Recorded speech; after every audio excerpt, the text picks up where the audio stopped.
Hello everyone, how to totes back with another video, and in this video I'm going to share with you how to change your country on YouTube channel. Okay, so you have to go youtube.com. So I'm just opening Google Chrome and go to youtube.com. You can use any browser you want, and after that you can see the option icon, profile icon. Okay, this one, simply click on that and click view your channel. Click on that.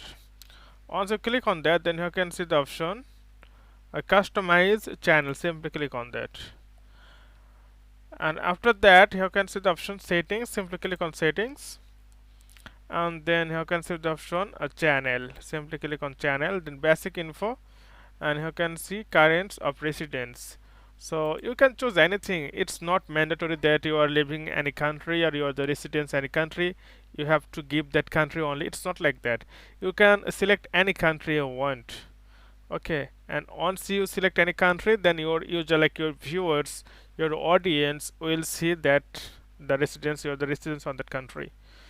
So okay friend, I hope this video is helpful for you. So today's no more, and thank you for watching.